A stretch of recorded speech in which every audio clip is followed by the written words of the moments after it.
Muling pumutok ang Bulkang Canlaon at kasunod po niya nabalot ng ashfall ang ilang kalapit na lugar. Yan ang unang balita ni Eileen Pedreso ng GMA Regional TV. Wala pang isang buwan mula nang pumutok ang Bulkang Canlaon noong Pebrero 26. Muli na namang naitala ang moderately explosive eruption ng bulkan alas 6:07 kagabi. Kita sa thermal camera ng PHIVOX ang pagputok ng bulkan ng mahigit 30 segundo. Ang ilang residente ng barangay Biak na Bato sa Lacasiliana, Negros Occidental nagulat nang makita ang taas ng usok na ibinuga ng bulkan. Sinundan ito ng ashfall na bumalot sa ilang kalsada at bahay.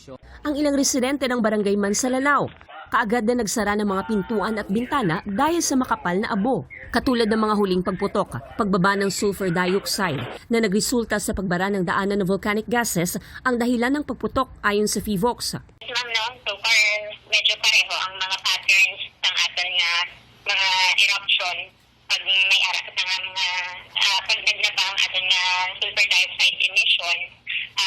Usually dira kita naga-fund no? Dira natin na experience din or na-observe na may ara kita din yung mga moderate explosive eruption. Hindi inaalis ng PHIVOX ang posibilidad na itaas sa Alert Level 3 ang status ng bulkan kung sakaling tumaas ang seismic activities nito. Although ang nga mga frequent na eruptions nagapakita lang kung na very active, high active kasubong aton nga bulkan. Kung ini siya nga mga eruption ng magpadayon kag ang mga parameters kung ini sila magpakita sang significant change, posible kita nga magpasakat ang aton nga alert level.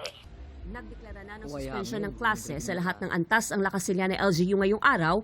Ito ang unang balita. Eileen Pedreso ng GMA Regional TV para sa GMA Integrated News.